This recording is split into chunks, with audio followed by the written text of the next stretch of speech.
Okay, long time I haven't done a video on YouTube, but I think this was a nice time to do something.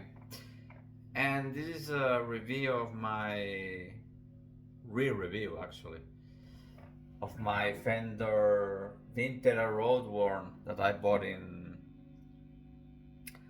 2021 actually during the pandemic. Whatever you want to call it, during those times that we had to be at home and there was nothing to do. And I bought several guitars at that time, too many actually. Uh, One of them was this one actually. I wanted a 50s Strat, and at that time, this was the one available with the specs I wanted. So it has it had a nitro finish, nitro cellulose finish, a soft V neck. So it has all the 50s specs actually. Soft V neck, 7.25 inch radius, and nitro cellulose finish like back in the day. The only difference you would have from a real vintage guitar is that it has a 5-switch pickup position, selector, whatever, switch. What else? Things I dislike back then and I still dislike right now is the truss rod adjustment is here. So you have, in order to do that, if you want to adjust the truss rod, you have to remove the neck plate on the back and remove the neck, and you can tighten or loosen the neck. Adjust the what's called the name of that. Adjust the relief, neck relief. Here, it's a pain in the ass. I never liked it, and I know it's like that in the original Fenders, Telecasters, and Stratocasters back in the day. Actually, I think until late 70s that you would have here, or mid 70s, you would have here truss rod adjustment, bullet one that you could adjust the truss rod at the top of the neck, you know. So, but yeah, that's the thing that you can obviously change. You can perform, not you, but well, if you have the skills, obviously. But you can always take this to your technician, luthier, and they can perform like a little bit surgery, so you can add here a truss rod wheel adjustment, and that's a thing to consider. But that's my main complaint about vintage style guitars or vintage guitars. The truss rod is here, it's a pain in the ass, bad design thinking in my opinion back in the day. But I think back in the day Leo Fender didn't really thought that people would be adjusting the neck. So, and actually I think many people don't do that much. Maybe I'm a little bit picky with string action and neck relief, and that which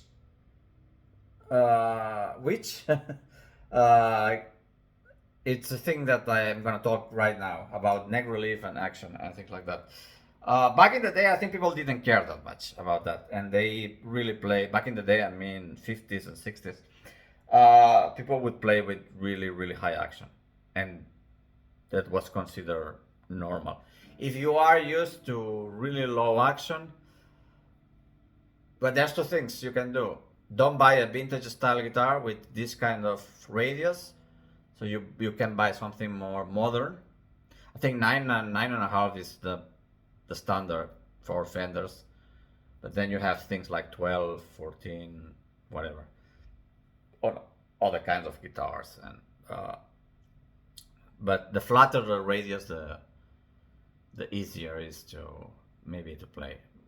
Not exactly true the easiest, but the easier, but something along the way. In my opinion, because I like low action, not crazy low action, but I like low action. What I do, and actually with this particular guitar, for me to be comfortable and playable, is I set the neck really straight.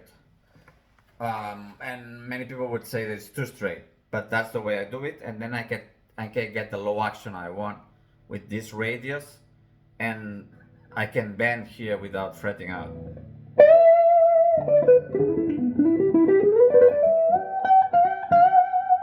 If I wouldn't have the neck like this, so if I would have like the neck with a lot of like a regular relief, I couldn't do that with this guitar. I would have to set, I could do that if I would set the action really high. But now I have a low action for this guitar. Okay, but the neck is really, really, really straight. What's the problem with that? Well, you will get buzzing here, in this area here, from 3rd to 7 maybe. But I'm okay with it. I'm okay. It's like a sacrifice you have to make. I don't know. That's a little bit buzzing, but it's not crazy.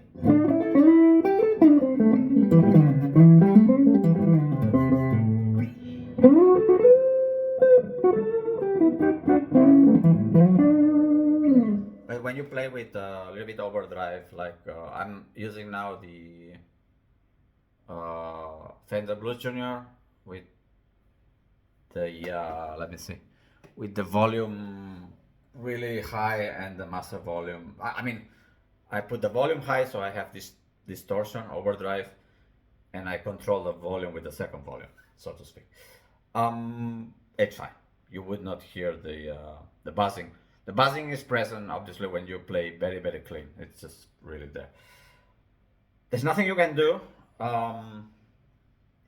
It is how it is with the vintage style radios.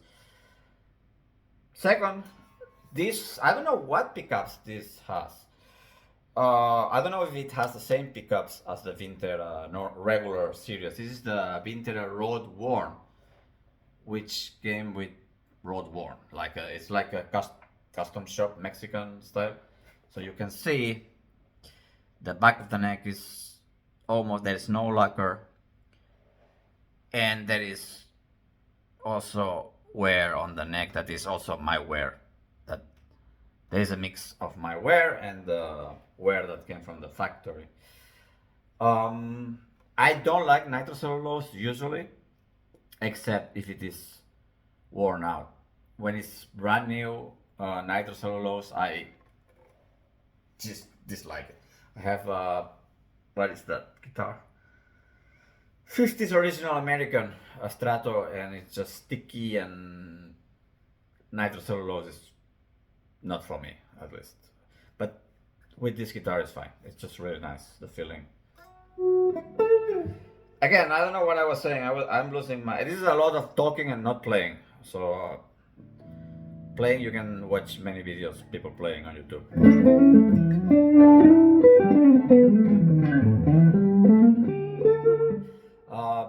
Pickups, I have no idea what this has, but it is the best sounding Strat I have, or I ever had. They're really warm, and I'm not into technical stuff. I don't know what pickups this came with, but so far they are the best sounding. Better sounding than my American Strat. They're very warm. They are not too bright, and they are, I don't know how to explain. They are just the right, for me, right sound. Neck, fantastic neck, V-neck, fits my hand. I did try the VINTERA now. There is the VINTERA 2, right? On the market. And I did try one of those, and those have chunkier necks. And those ones, sorry, it felt more like it feels more like a U-neck actually. But and now I'm making this video because now they just released, Fender released the, what is that?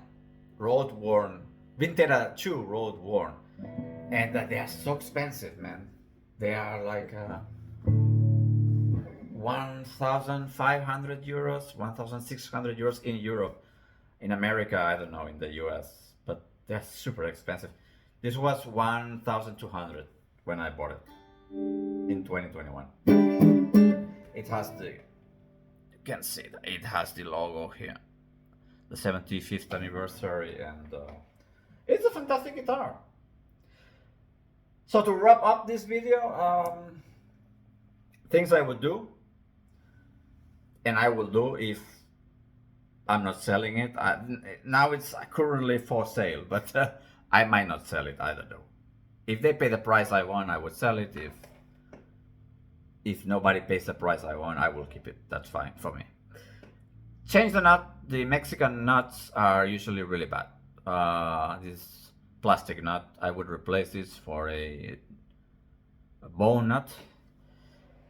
And I would actually make an access to the truss rods here.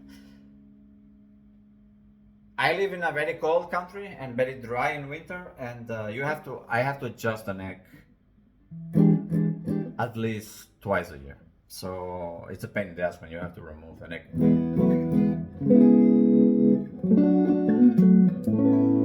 And not just that, actually, when you are removing the neck and you are doing this several times, you are fucking up the neck, the screw holes. So it's not good for the neck also.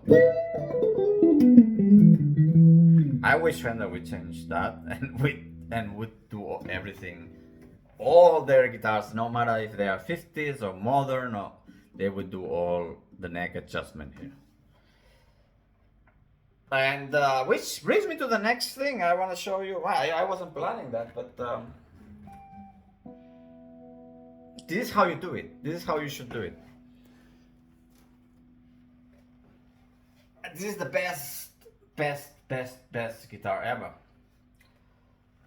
Because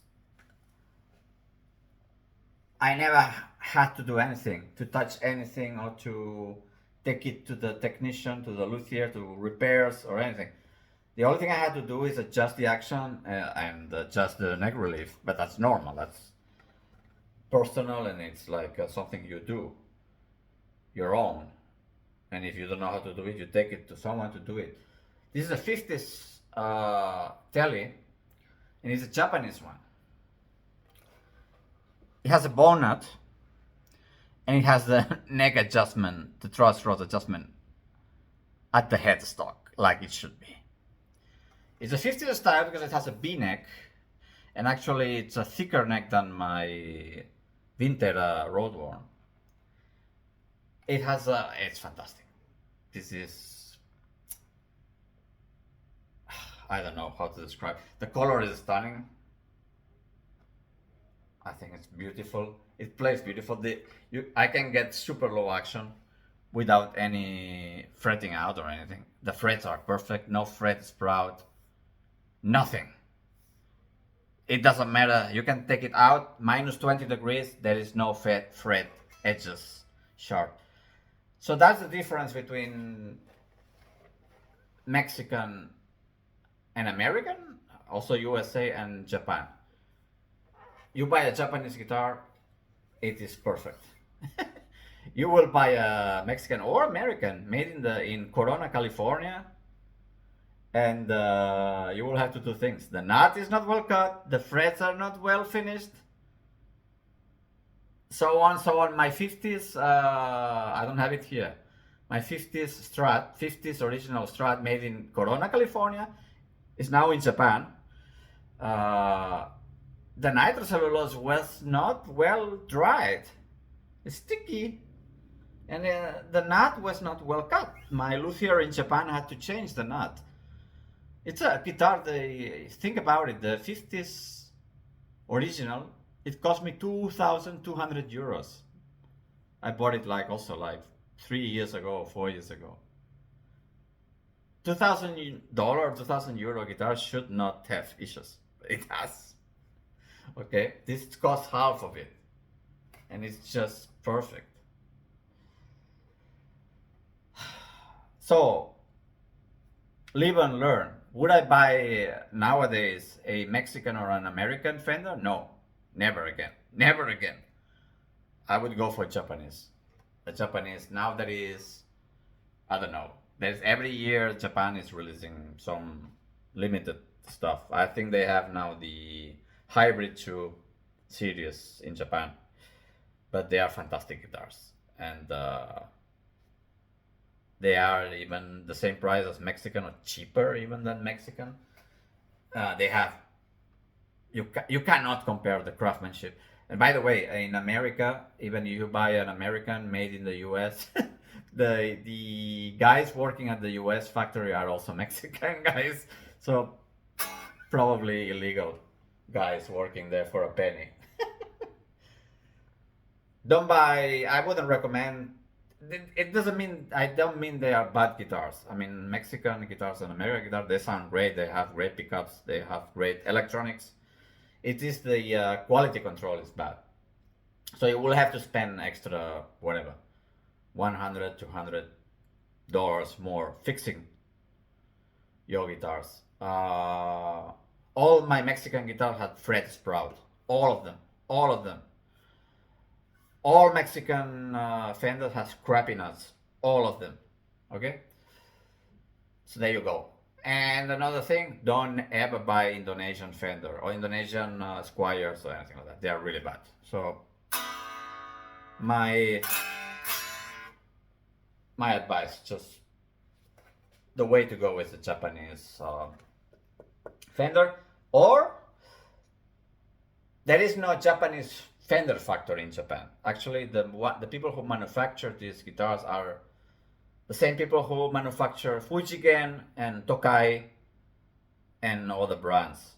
So you can buy a Tokai Stratocaster, Tokai Telecaster, and you are good to go. Because they are made at the same factory by the same people as this one. This is the JB50s modified Tele. Anyway, that's all for today. And maybe it's too late now to play guitar. But maybe next week I will do some playing. See you around like a quarter pound.